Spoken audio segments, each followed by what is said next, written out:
That is the last time you will disrespect me like that. You are grounded, understand? Are you serious?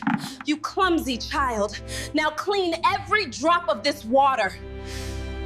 Get out of my house right now. I want you gone. This is insane. You're being hysterical.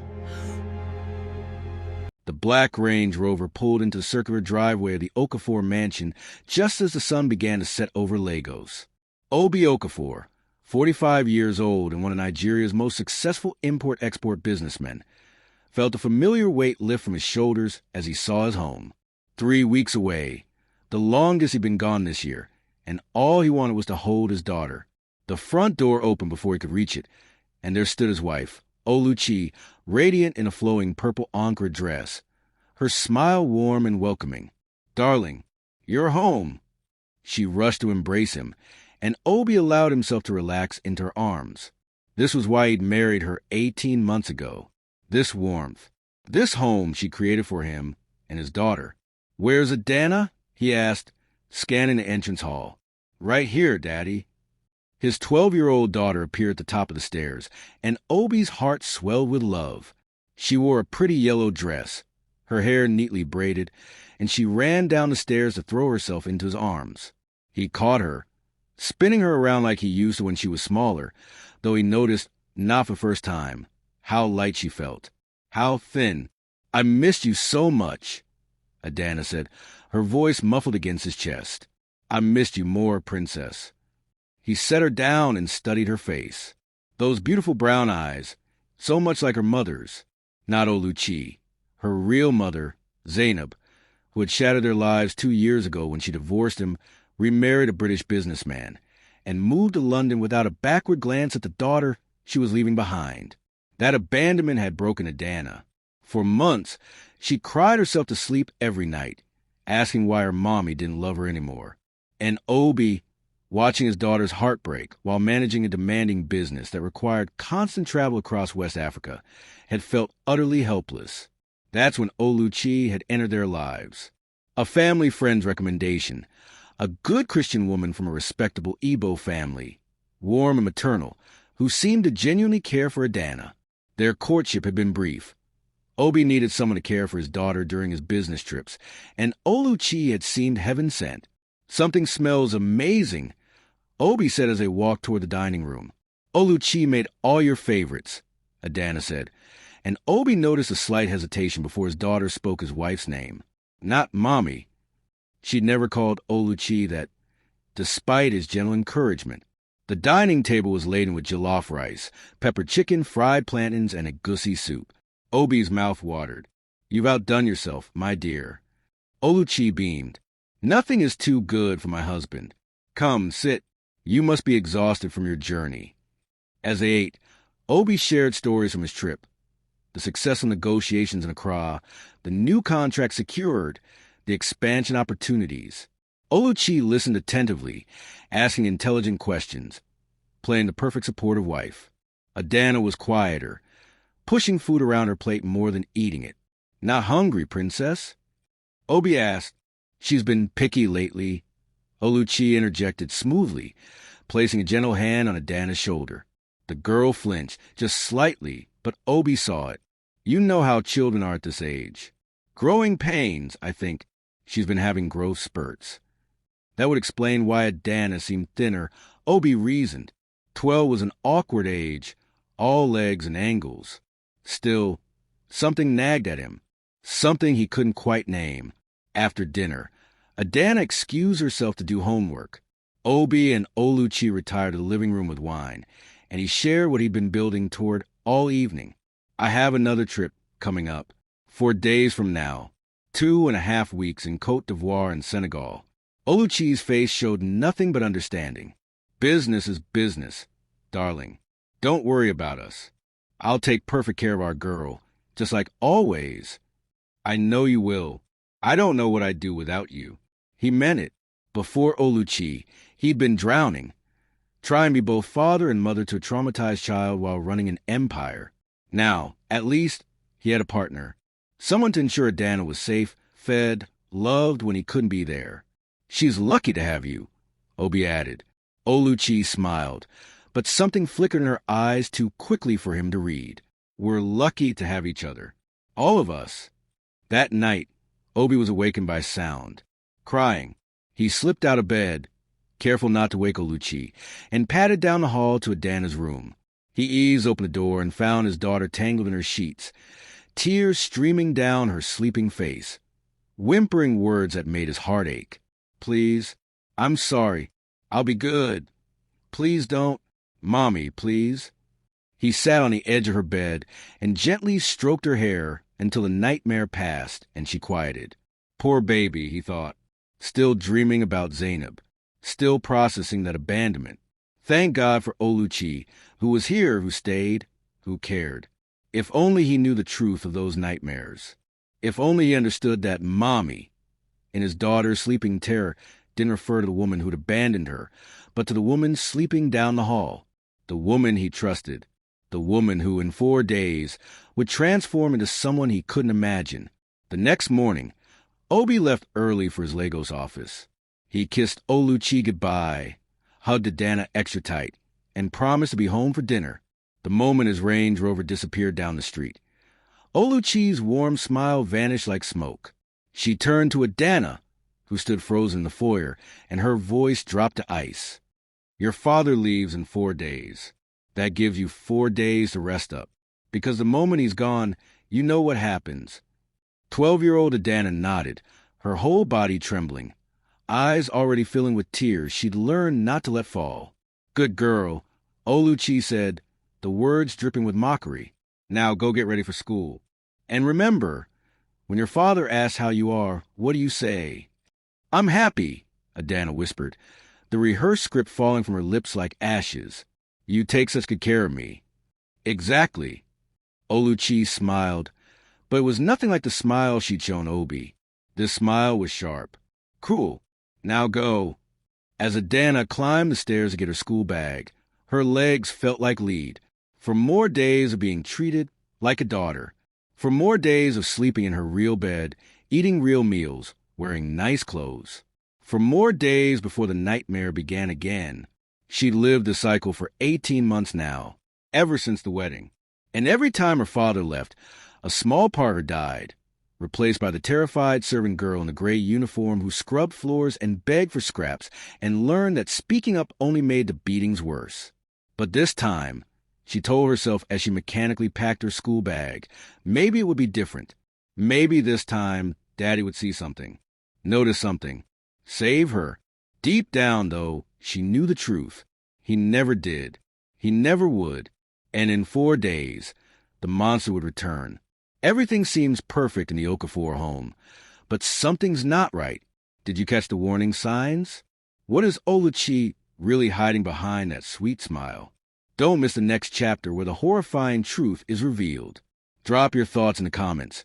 Hit that like button and subscribe to Africantales by Zion so you don't miss what happens when Daddy leaves. Turn on notifications because this story is about to take a dark turn. The car disappeared around the corner at 6:47 a.m. Adana had been watching from her bedroom window, counting down the seconds. Her father's Range Rover, carrying him to the airport, to Côte d'Ivoire, to safety. Leaving her behind, she had maybe 3 minutes. Her hands shook as she stripped off her pink pajamas and pulled out the gray dress from the bottom of her closet, hidden under winter clothes she never wore in Lagos's heat. The uniform was wrinkled. She tried to smooth out last night when Oluchi wasn't looking. It was a simple housemaid's dress, gray cotton with a white collar and white cuffs, the kind their actual housekeepers used to wear before Oluchi had fired them all 6 months ago, claiming they were unnecessary expenses. The truth was simpler. No witnesses. Adana had just fastened the last button when she heard the clicking of heels on the stairs. Fast, purposeful, angry. The door slammed open. Oluchi stood there, and the transformation was complete. Gone was the soft, loving wife who'd kissed Obi goodbye at the door, who'd promised to take good care of their girl. This woman's face was hard, her eyes cold, her mouth twisted in something that might have been a smile if smiles could cut. Too slow, she said flatly. You should have been downstairs already. The kitchen floor won't scrub itself. I'm sorry, Ma. Adana whispered, Her head bowed. Eye contact was dangerous. Sorry doesn't clean my house. Move. Adana hurried past her stepmother, flinching when Oluchi's hand shot out, but it was just a shove her toward the stairs. Not a slap. Not yet. The day was young. The kitchen was already a disaster. Oluchi had apparently cooked an elaborate breakfast for herself and left every pot, pan, and dish dirty. The floor was sticky with spilled juice. The counters were covered in grease and crumbs. You have 2 hours before I inspect, Oluchi said from the doorway. If it's not perfect, you know what happens. Yes, Adana knew. The storage room. Dark, cold, sometimes for hours, sometimes overnight. The punishments varied, but they all had one thing in common. They left no marks her father might see. Well, mostly. As Adana filled a bucket with hot water and soap, her mind drifted back to the first time. The first day her father had left after the wedding, 18 months ago. She'd been so excited that morning, a naive 10-year-old who believed she was getting a new mother. Someone to fill the hole Zainab had left. Oluchi had let her believe it through breakfast. They'd even laughed together. And for a moment, Adana had felt something like hope. Then Obi's car had pulled away. Strip, Oluchi had said, her voice suddenly devoid of warmth. What? That pretty dress your father bought you. Take it off. Put this on. She'd held out a gray uniform. This is what you really are. A burden. An expense. Your father pays for you to live here, but you're going to earn your keep. 10-year-old Adana had stood frozen, not understanding, her mind unable to process the shift. The first slap had taught her to obey faster. Now, at 12, she knew the routine by heart. Scrub floors, clean bathrooms, wash dishes, dust furniture, prepare Oluchi's meals, eat whatever scraps were left, if any, sleep on the mat in the storage room, and above all, stay silent. The worst part wasn't the work or the hunger or even the occasional beatings. The worst part was the phone calls.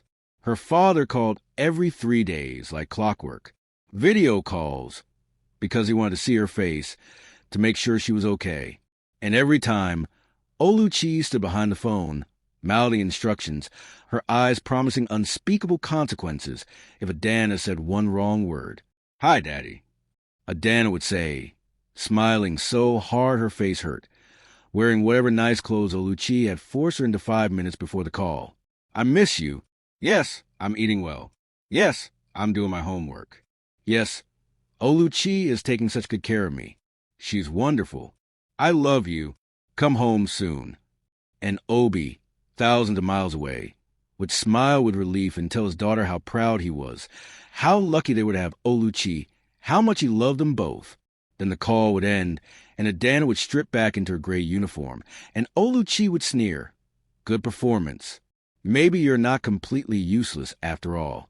By noon on this first day, Adana had cleaned the entire ground floor. Her stomach cramped with hunger. She hadn't eaten since the small dinner she'd been allowed the night before, when her father was still home.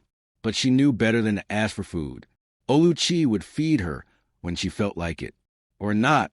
Around 2 p.m., Chinyu appeared at the back door. The former housekeeper, a kind-faced woman in her 50s who'd worked for the Okafor family for years, had been fired 8 months ago. But she still came by occasionally, bringing groceries, pretending she was just visiting. Really, she was checking on Adana. Child, Chinyu whispered, pressing a meat pie into Adana's hands through a crack in the door. You're too thin. Has she been feeding you? Please, Ma, you have to go, Adana whispered urgently, glancing over her shoulder. If she sees you, I'm worried about you. Let me talk to your father. Let me tell him. No. Adana's whisper was sharp with terror. She said if anyone tells, she'll say I'm lying. She'll say I'm troubled because my mother left me. She'll say I make up stories for attention. And then, Adana's voice broke.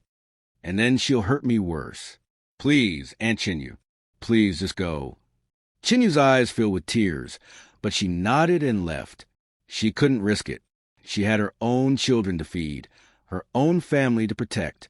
What could one former housekeeper do against someone like Oluchi? That night, Adana lay on her mat in the storage room, the meat pie sitting heavy and precious in her stomach. She'd eaten it so slowly, savoring every bite, knowing it might be the only food she got for days. Above her, through the floor, she could hear Oluchi laughing on the phone with friends, making plans for lunch dates, spa appointments, shopping trips. Living the life of a billionaire's wife, while a 12-year-old girl starved in a storage room 15 feet below her.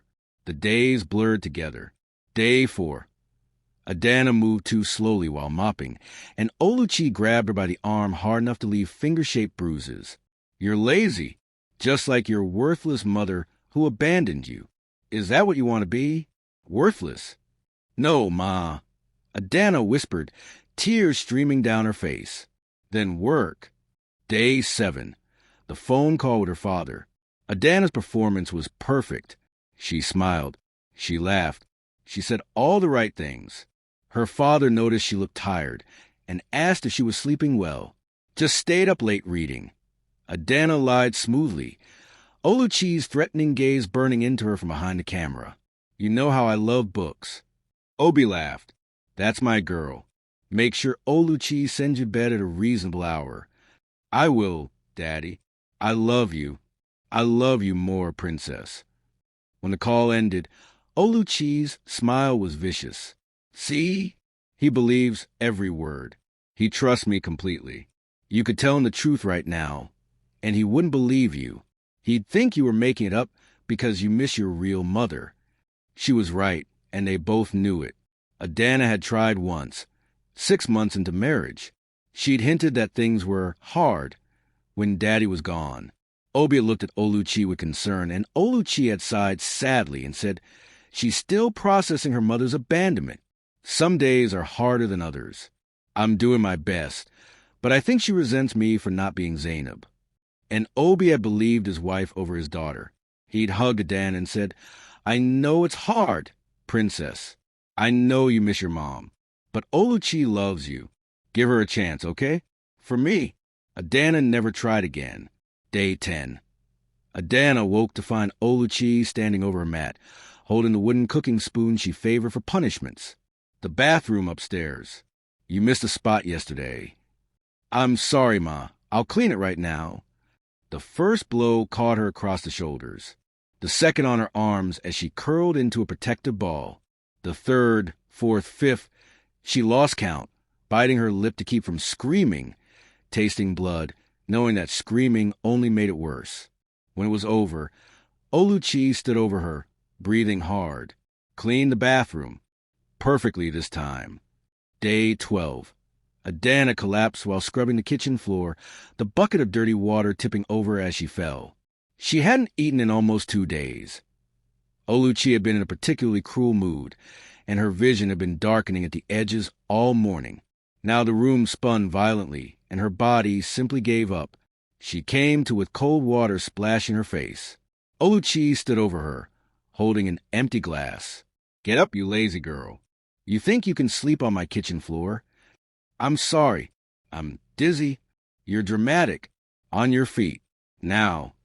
Somehow, Adana managed to stand, to keep cleaning, to survive another day. Day 14. The phone call. Hi, Daddy. I miss you so much. When are you coming home? She'd gotten better at hiding the exhaustion, the fear, the pain. She was only 12, but she'd learned to be an excellent actress when survival depended on it. 2 more days, Princess. Just 2 more days and I'll be home. I'm bringing you something special from Dakar. I can't wait. I love you, Daddy. I love you too. So much. Be good for Oluchi. I will. If only he knew what being good for Oluchi actually meant. Day 15. Adana woke on her mat to find Oluchi shaking her roughly. Get up. Your father is coming home early. Adana's heart leaped. Early. His meeting finished. He's catching a flight this afternoon. He'll be home tomorrow evening instead of the day after.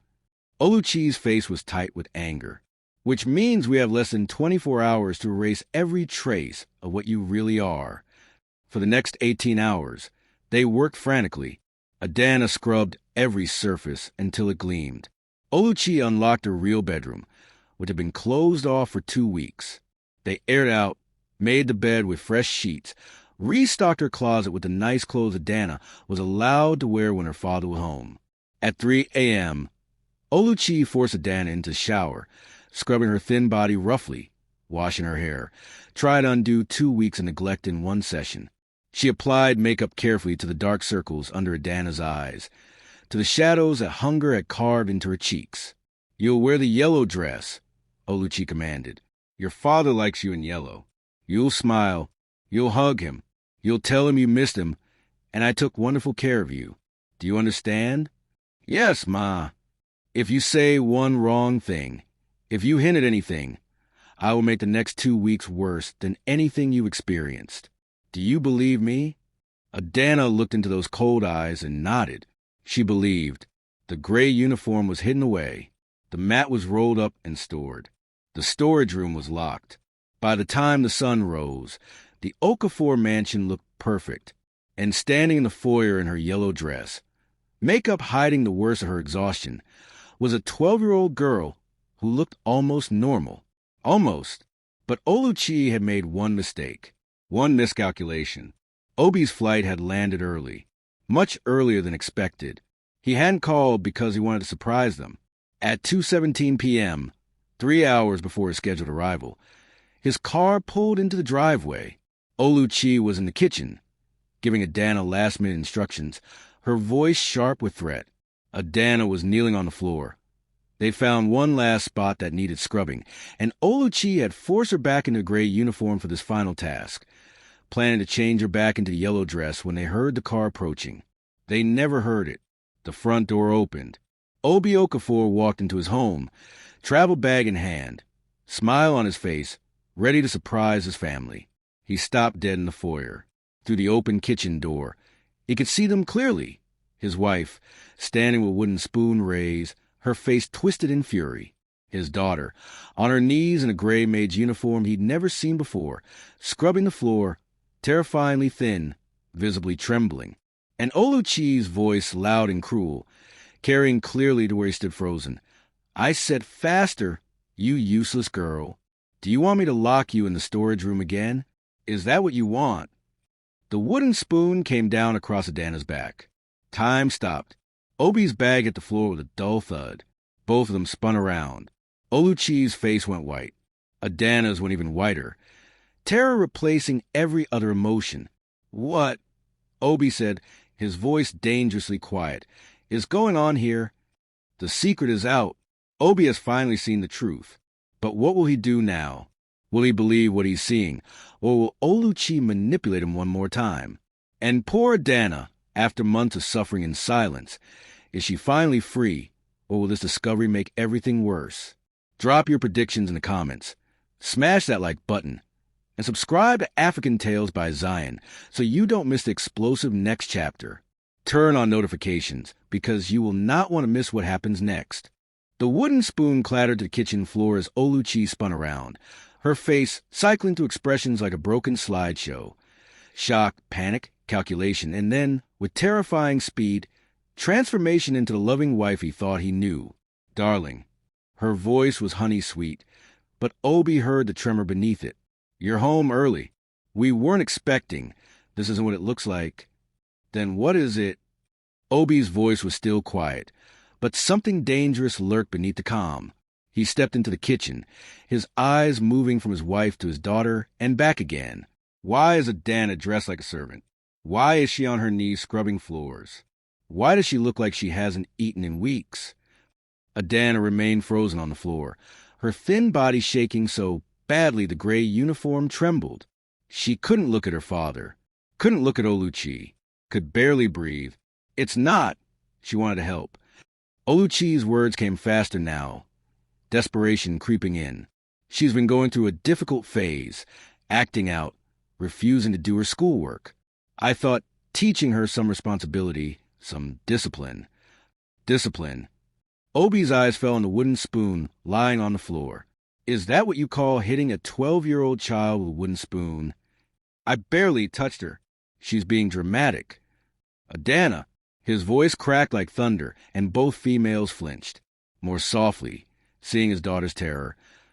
"Adana, baby, look at me." Slowly, painfully, the girl raised her head. The makeup Oluchi had carefully applied that morning had smudged with sweat and tears, revealing the dark circles beneath.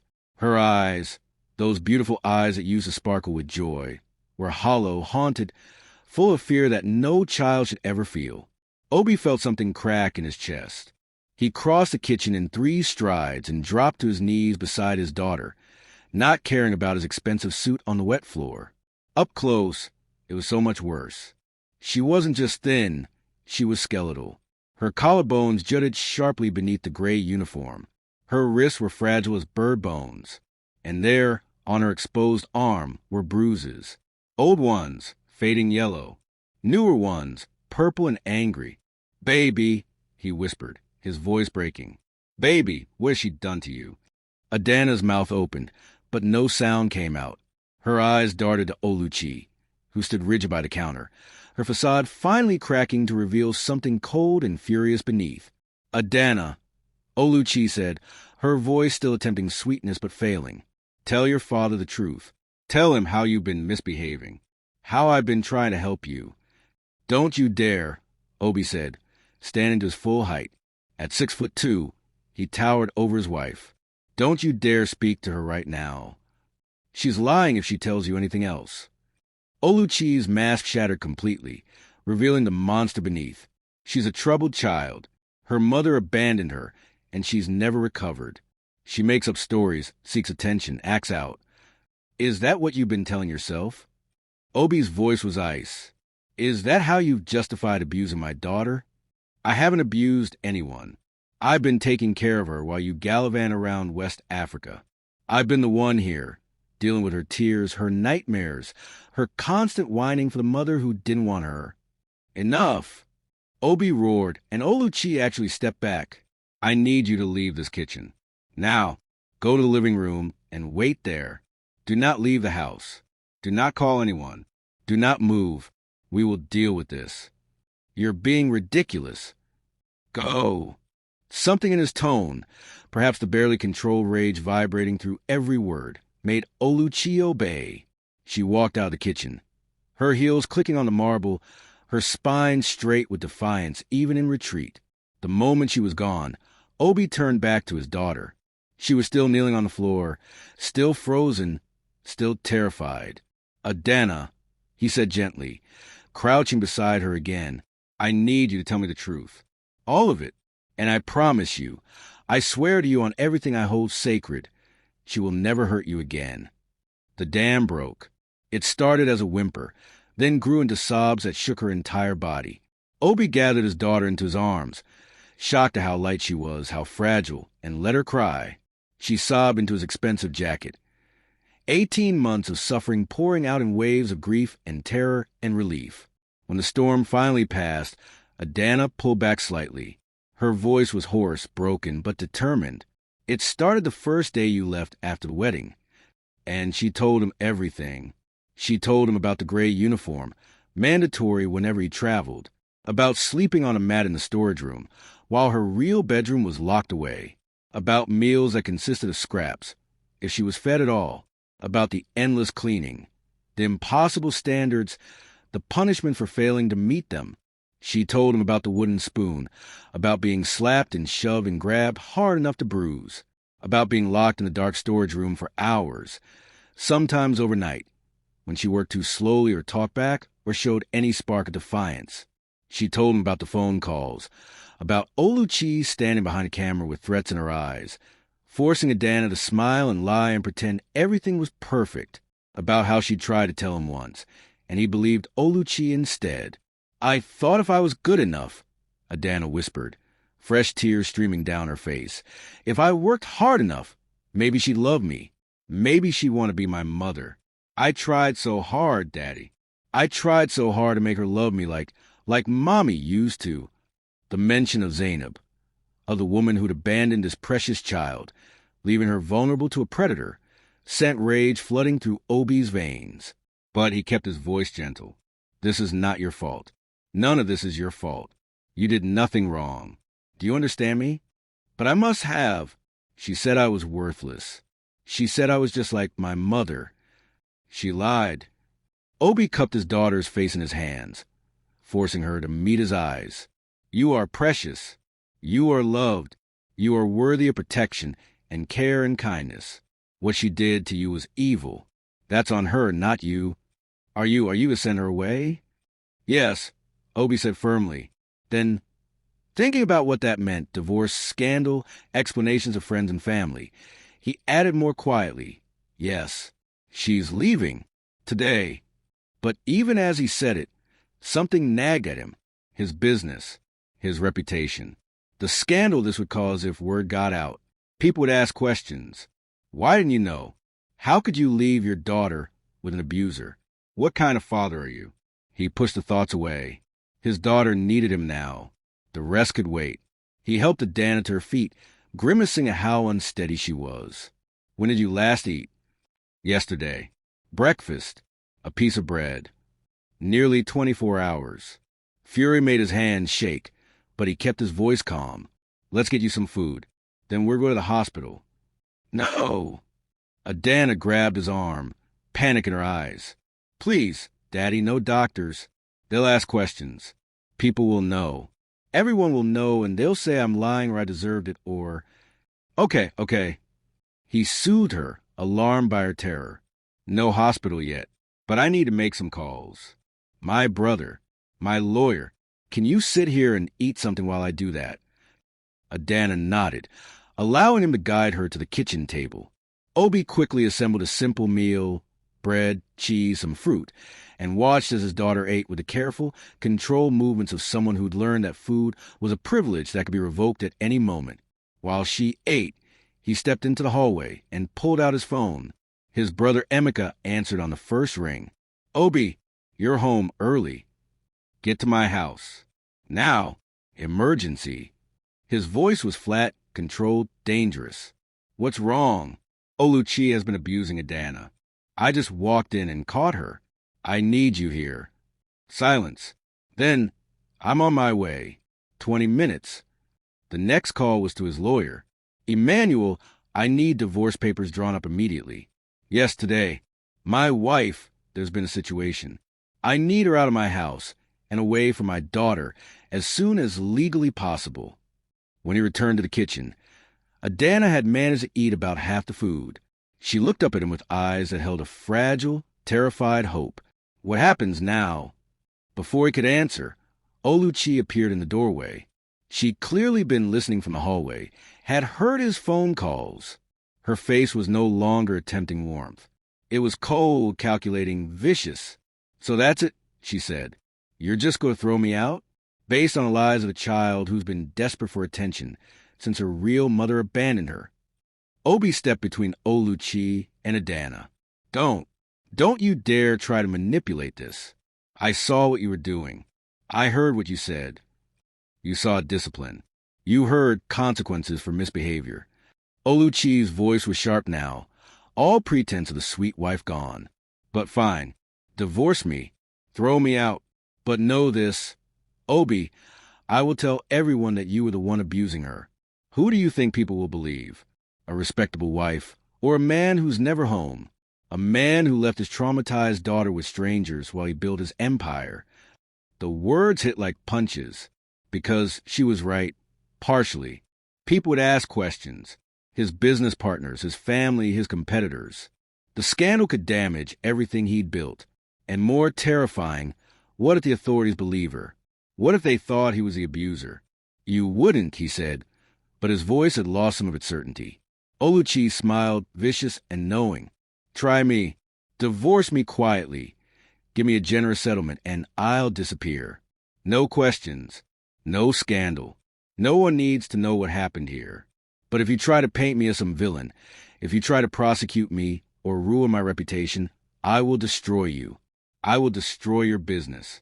And I will make sure every person in Lagos believes you beat your own daughter.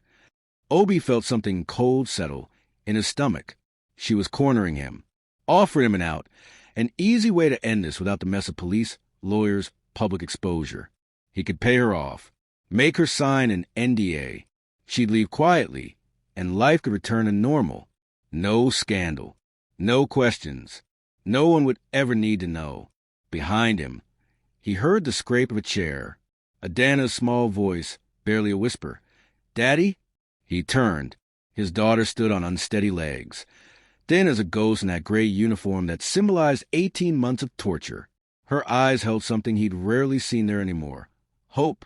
The hope that he would protect her, that he would choose her, that he wouldn't let her abuse or walk away. And Obi realized with stunning clarity that this was a moment that would define the rest of both their lives. He could take the easy way out, pay Oluchi, avoid the scandal, protect his reputation in business. Or he could do the hard thing, the right thing, the thing his daughter desperately needed him to do, even if it cost him everything. "Emmanuel," he said into his phone, his eyes locked on his daughter's face. "Forget the divorce papers. Call the police. I want to report a case of child abuse." Oluchi's face went white. "You don't dare." "Yes," Obi said quietly. "I do." Obi has made his choice. But will he stand firm when the consequences hit? Will Adana finally get justice? Can their relationship heal after 18 months of betrayal and pain? Don't miss the next chapter, where everything explodes. Like this video. Subscribe to Africantales by Zion and turn on those notifications so you don't miss a single moment of this powerful story. The next 6 hours were a blur of uniforms, questions, cameras, and tears. Obi made the call, and within 30 minutes, his house had transformed into something between a crime scene and a sanctuary. 2 police officers arrived first, a woman named Sergeant Okonkwo and her partner, a younger man whose face hardened with each detail he heard. Behind them came Emeka, Obi's older brother, who took one look at Adana in her gray uniform and had to leave the room to compose himself. "I need you to tell me what happened," Sergeant Okonkwo said gently to Adana. The female officer had a kind face, whether by years of dealing with Lagos's worst, but her eyes were warm as she knelt beside the trembling child. "Take your time. No one is going to hurt you." But Adana couldn't speak. Every time she tried, her eyes would dart to where Oluchi sat in the living room with the male officer, and the words would die in her throat. 18 months of threats and conditioning couldn't be undone in an afternoon. "Can I try?" Emeka asked quietly. Obi's brother was everything Obi wasn't. Patient, gentle, present. He'd never married, never had children of his own, but he'd been more of an uncle to Adana than Obi had been a father these past 2 years. He'd been the one to show up for school recitals when Obi was traveling, the one to celebrate birthdays with cake and terrible jokes. He was also the one who'd never trusted Oluchi. Emeka sat beside his niece at the kitchen table, far from the living room where the adults were speaking in low, urgent tones. "Remember when you were 8? He said conversationally. "And you were convinced there was a monster in your closet?" Despite everything, Adana's lips twitched slightly. "You made me a monster trap out of cardboard and string." "Terrible engineering," Emeka admitted, "but it worked because you believed in it. You weren't afraid anymore." He paused. "What Oluchi did to you, that's the real monster. And the only way to trap a real monster is to tell people what it did, to speak up, to make sure it can never hurt you or anyone else again." But she said, "She lied." Emeka interrupted gently. "She lied about everything. She lied when she told you she'd love you. She lied when she said your father wouldn't believe you. She lied when she said speaking up would make things worse. Monsters lie, Adana. That's what they do. But you know what's stronger than lies?" "What?" "The truth, and your voice." Something in his words, in the patient kindness of his tone, unlocked what Oluchi's threats had sealed away. Slowly, haltingly, with tears streaming down her face and her uncle's hand holding hers, Adana began to speak. She told Sergeant Okonkwo everything she'd told her father, but in greater detail. The routine of abuse, the starvation, the beatings, the psychological torture of the coach phone calls, the storage room, the gray uniform, the constant, grinding fear. "Did anyone else see this happening?" the sergeant asked. "Chinyu," Adana whispered. "Our old housekeeper." She saw. She tried to help, but Oluchi fired her. "We'll need to speak with her."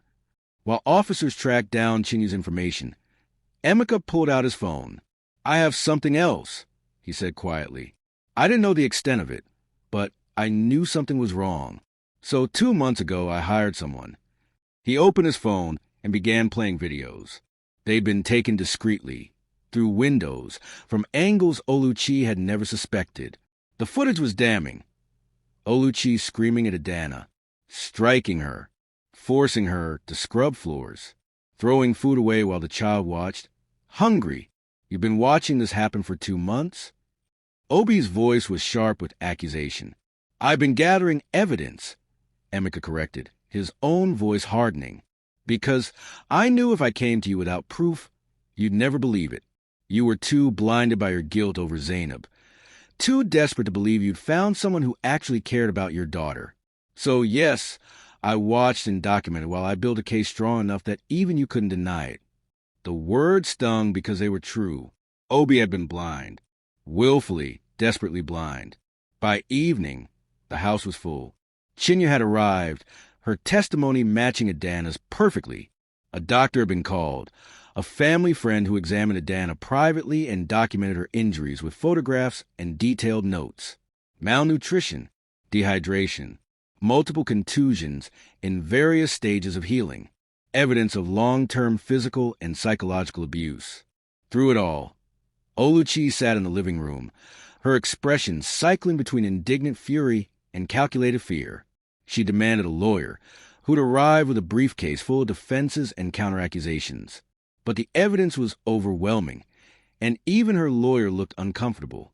As night fell, and the officer prepared to take Oluchi to the station for formal charges, she made one last desperate play. "Obi," she called out as they led her toward the door, "please, think about what this will do to your reputation, to your business. Is destroying me worth destroying yourself?" And for a moment, just a moment, Obi hesitated. She was right that this would be ugly. The tabloids would feast on it. Billionaire's wife arrested for child abuse. People would ask why he hadn't known. His business partners would question his judgment. Some would wonder if he'd been complicit. The scandal would follow him for years. "Daddy." Adana's voice was small, uncertain. She stood in the kitchen doorway, Emeka's hand on her shoulder, watching her father's face, waiting to see if he would choose his reputation over her justice. Emeka spoke quietly, meant only for his brother's ears. "You can't undo the past 18 months. You can't give her back the childhood Oluchi stole. But you can give her this, the knowledge that when it mattered most, you chose her. You fought for her. You didn't let her abuser walk away unpunished." Obi looked at his daughter, truly looked at her, perhaps for the first time in months, saw the fear and fragile hope warring in her eyes, saw the physical and emotional scars that would take years to heal, saw the child who'd been tortured while he'd been building an empire and trusting the wrong person, and he knew what he had to do. "Officer," he said, his voice steady and clear, "take her away. I want to press full charges. Child abuse, child endangerment, fraud, whatever you can make stick. I want the maximum penalty the law allows. I don't care what it costs me personally. I don't care what it does to my reputation. That woman tortured my daughter, and she will face every consequence I can ensure she faces." Oluchi's face contorted with rage. "You fool! You'll regret this. I'll destroy you. That little brat isn't worth. Get her out of my house," Obi said coldly. "Now." As police led Oluchi away, her protest fading as she was placed in the car, Adana made a sound somewhere between a sob and a laugh. The relief on her face was so profound it hurt to witness. "She's really gone," she whispered. "She's really gone," Obi confirmed. But Emeka, ever practical, added gently, "The legal process will take time. There will be court dates. You might have to testify. It won't be easy." "I don't care," Adana said, and there was steel in her voice. The first glimpse of the strong young woman she might become, if given the chance to heal. "I'll tell the truth, as many times as I need to, so she can never do this to anyone else." After the police left, after Emeka and Chinyu and the doctor departed with promises to return tomorrow, after the house finally fell quiet, Obi found himself alone with his daughter in the kitchen where this nightmare had been revealed. "I'm so sorry," he said, the words hopelessly inadequate. "I'm sorry I wasn't here. I'm sorry I didn't see it. I'm sorry I believed her over you that one time you tried to tell me. I'm sorry I failed you so completely." Adana was quiet for a long moment. "Then, why did you marry her?" "Because you were hurting so badly after your mother left, and I didn't know how to fix it. I thought—" He paused, his voice breaking. "I thought giving you a mother figure would help. I thought I was doing the right thing. I was a fool." "You thought you were protecting me," Adana said quietly. "You just protected me from the wrong thing. Can you forgive me?" The 12-year-old looked at her father with eyes far too old for her age. "Can you forgive yourself?" It was a question Obi couldn't answer. "Not yet. Maybe not ever." "What happens now?" Adana asked. "Now." Obi took a deep breath. "Now I cut back my travel to almost nothing. Now I hire people I trust, people Lemika vets, to help while I'm working. Now we get you into therapy. Now we figure out how to heal from this. Together." "Together," Adana repeated, as if testing the word. "Together." Obi confirmed. "I'm not leaving you again. Not really. I'll have to work, but I'll be here for dinner every night. I'll be here to tuck you in. I'll be here when you have nightmares. I'll be here. I promise." "Promises can be broken," Adana said, and the cynicism in her voice broke his heart. "Then I'll prove it," Obi said. "Not with words, with actions, every single day, for as long as it takes." That night, Adana slept in her real bedroom for the first time in 2 weeks. Obi sat in a chair beside her bed, watching over her, unable to sleep himself. Every time she whimpered or shifted, he was there to soothe her back to rest. Around 3 a.m., she woke with a gasp, eyes wild with terror. "The storage room. She's going to lock me." "No," Obi said firmly, taking her hand. "She's gone. You're safe. You're in your own bed, in your own room. She can never hurt you again." Adana's breathing slowly calmed. "Promise?" "I promise." She fell back asleep holding his hand, and Obi sat there until dawn, making silent vows to the daughter he'd failed so catastrophically. He would make this right, however long it took, whatever it cost. He would make this right. Obi has chosen justice over reputation. But can their relationship truly heal? Can Adana ever fully trust again after 2 parents failed her? Don't miss the final chapter, where we see the journey to healing and restoration. Like this video. Subscribe to Africantales by Zion, and turn on notifications for the powerful conclusion to this emotional story. 6 months after the night that changed everything, Adana Okafor sat in Dr. Ngozi's office for her twice-weekly therapy session. The therapist, a kind woman in her 50s who specialized in childhood trauma, had become one of the few people Adana trusted completely. "Tell me about the nightmare you had Tuesday night," Dr. Ngozi prompted gently. Adana tucked her legs under her on the comfortable couch. She gained weight, healthy weight, and no longer looked like a ghost child. Her hair was neatly braided, and she wore a purple dress that actually fit properly. But the shadows under her eyes told of sleep still disrupted by memories. "It was the usual one," she said quietly. "I'm in the gray uniform, scrubbing floors, and I hear her footsteps. I know she's coming to punish me for something, but I can't remember what I did wrong. I'm trying to clean faster, but the floor just gets dirtier and dirtier, and her footsteps are getting closer." She paused. But this time was different. "How so?" "This time, when I looked up, she wasn't there. My dad was, and he picked me up and carried me away. And when I woke up, he really was there, in the chair beside my bed, like he's been every night since everything happened." Dr. Ngozi smiled. "That's progress, Adana. Your subconscious is learning that you're safe now, that your father is protecting you." "I know he's trying," Adana said carefully. "He cut back his travel schedule. He's home for dinner every night. He drives me to school. He even learned to braid my hair, though he's terrible at it." A small smile. "But sometimes I'm still angry at him." "That's okay. You're allowed to be angry." "I love him," Adana clarified quickly. I do. But sometimes I think about how if he'd just been home more, if he'd paid attention, if he believed me that one time I tried to tell him, none of it would have happened. 18 months. She hurt me for 18 months, and he didn't know. Because she was very good at hiding it, Dr. Ngozi said. And because your father was dealing with his own guilt and pain over your mother's abandonment. That doesn't excuse his blindness, but it helps explain it. I know. Adana was quiet for a moment. I had a letter from her. From Oluchi? No, from my real mother, Zainab. Dr. Ngozi leaned forward slightly. When? Last week. It came to Uncle Emeka's address. I guess she didn't want Dad to see it first. She said she heard about what happened. About Oluchi. About everything. She said. Adana's voice wobbled. She said she was sorry. That she should have been there. That she should have maintained contact. That she wants to rebuild a relationship. How did that make you feel? Angry, Adana admitted. Really, really angry. She left me. She abandoned me. She didn't call, or write, or visit for 2 years. And now, because there's a scandal, because it's all over the news, suddenly she cares? Suddenly she wants to be my mother again. What did you do with the letter? I showed it to Dad. We talked about it. He said it was my choice whether I wanted to respond, that he wouldn't force me either way. She paused. I'm not ready. Maybe someday. But not now. I have enough to deal with without adding her back into my life.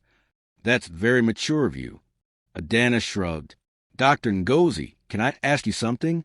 Of course. Will I ever be normal again? Will I ever stop flinching when women raise their voices? Will I ever be able to eat without feeling like someone's going to take the food away? Will I ever sleep through the night without nightmares? Dr. Ngozi chose her words carefully. Healing isn't linear, Adana. Some days will be better than others. But yes, I believe you'll heal. You're already healing. It will take time and there will be setbacks, but you're stronger than you know. That afternoon, Adana had another appointment, one she'd been dreading. The trial date for Oluchi's criminal case was approaching, and the prosecutor needed to prep her for testimony. In the prosecutor's office, a woman named Chioma, ironic, given her stepmother's name, explained what would happen in court. You'll sit in the witness stand. Oluchi's lawyer will ask you questions, and some of them might be uncomfortable. He might try to make you doubt yourself or suggest you're lying. But I'll be there. Your father will be there. And you just have to tell the truth. What will happen to her? Adana asked. If convicted on all charges, which is likely, given the evidence, she could face up to 8 years in prison, plus fines, plus a permanent record as a child abuser. 8 years felt both too long and not long enough. But Adana nodded. Okay, I'll do it. I'll testify. Because she had to, not just for herself, but for the next child Oluchi might hurt if she walked free. The trial, when it came 2 months later, was exactly as hard as they'd warned her. Oluchi's lawyer was aggressive, suggesting Adana was a troubled child who'd fabricated stories for attention. He pointed to her mother's abandonment as evidence of emotional instability. He implied the bruises could have been from normal childhood accidents. But then the prosecution presented the videos Emeka had gathered. They called Chinyu to testify about what she'd witnessed. They showed medical records documenting the extent of Adana's malnutrition and injuries. They played recorded phone conversations where Oluchi had threatened the child. And when Adana took the stand and told her story in her own words, haltingly with tears, but with unwavering honesty, there wasn't a dry eye in the courtroom. Oluchi was convicted on all charges. 8 years in prison, followed by deportation to her home village. Her reputation was destroyed.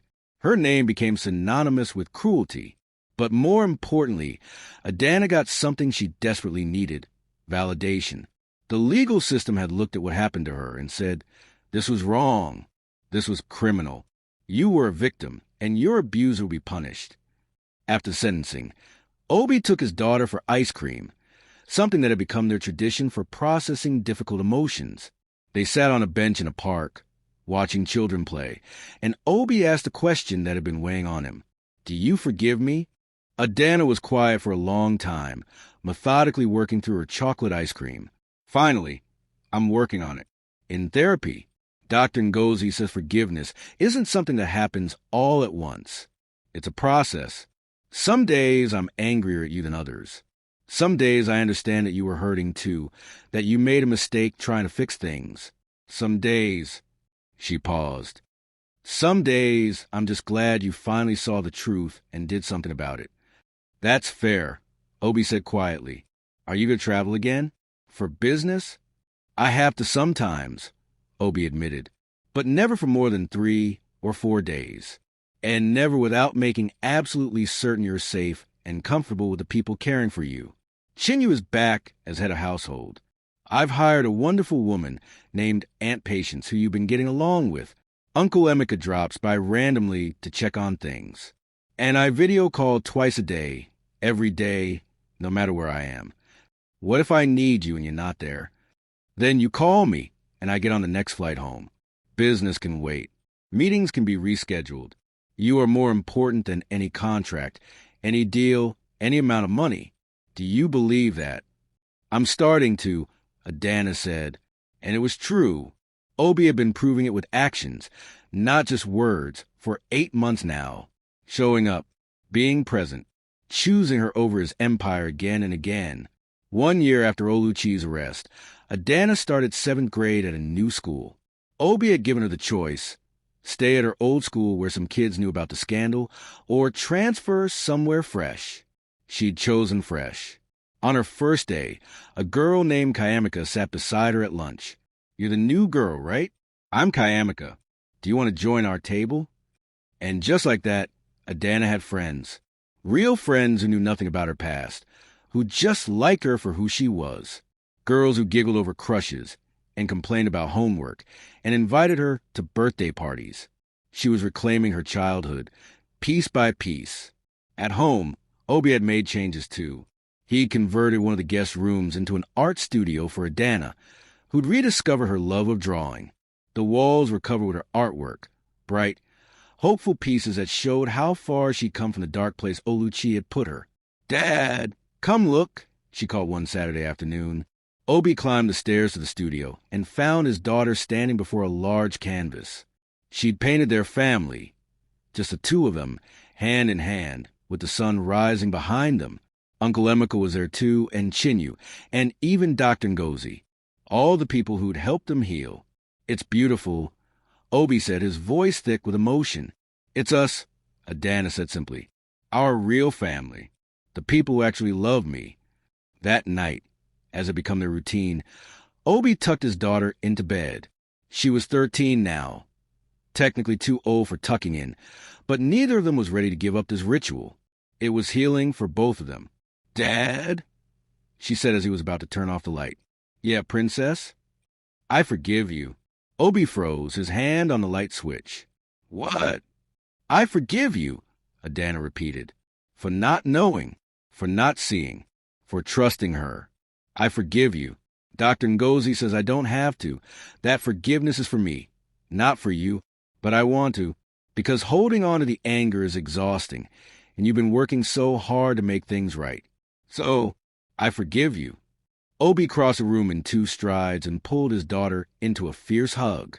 Thank you, he whispered. Thank you.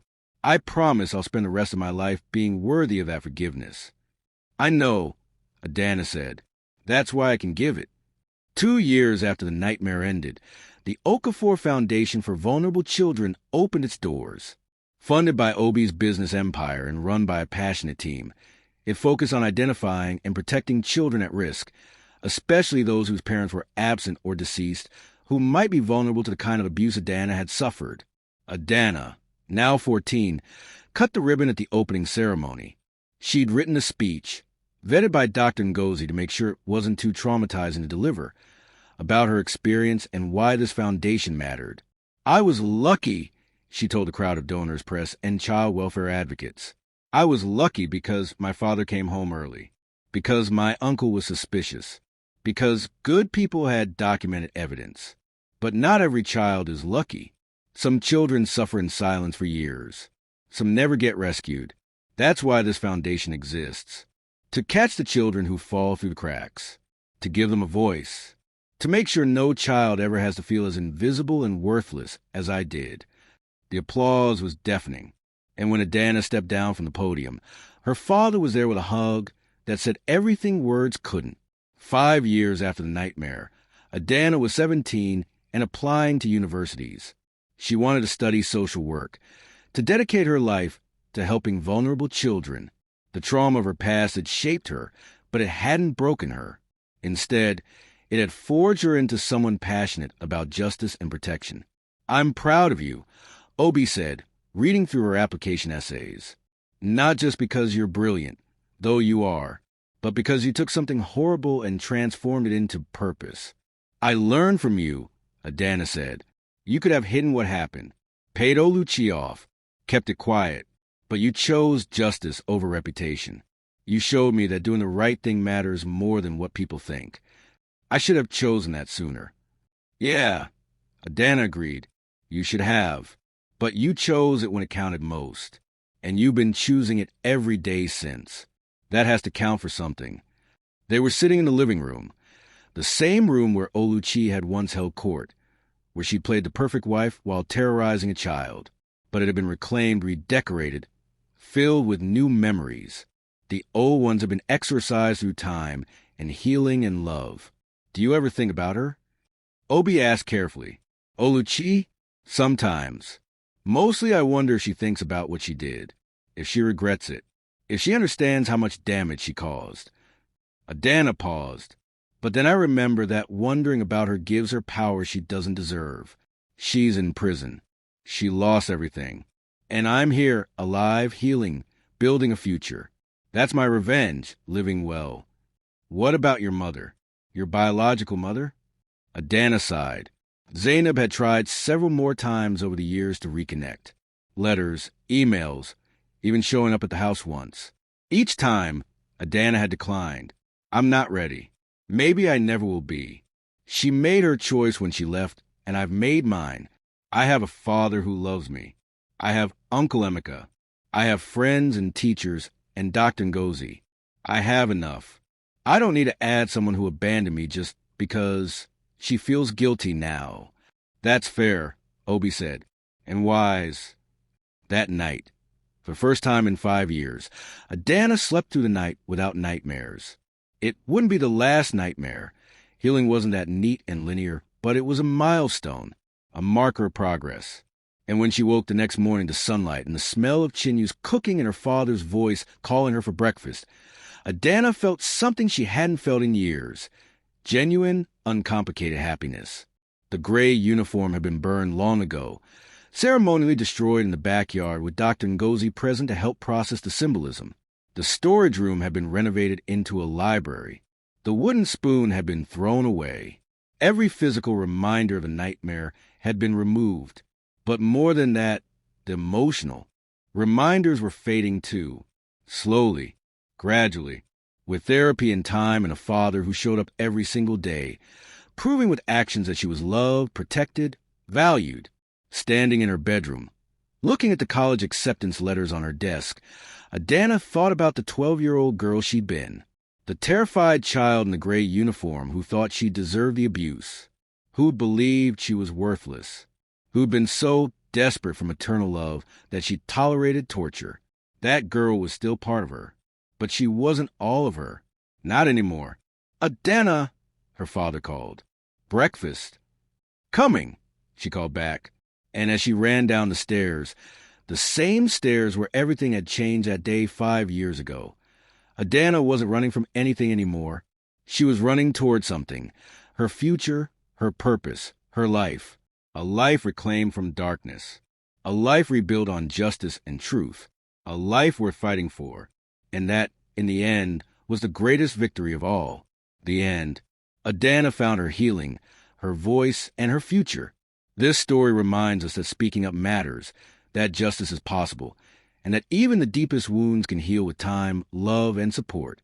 If you or someone you know is experiencing abuse, speak up. Tell a teacher, a relative, a trusted adult, the police. Keep telling until someone listens. You deserve safety. You deserve protection. You deserve to be heard. If this story touched your heart, like this video and subscribe to Africantales by Zion for more powerful stories of resilience, justice, and hope. Share this with someone who needs to hear that survival is possible and healing is real. What story should we tell next? Drop your suggestions in the comments below. Remember, you are valuable. Your voice matters. And there is always hope. Thank you for watching, and may God bless you.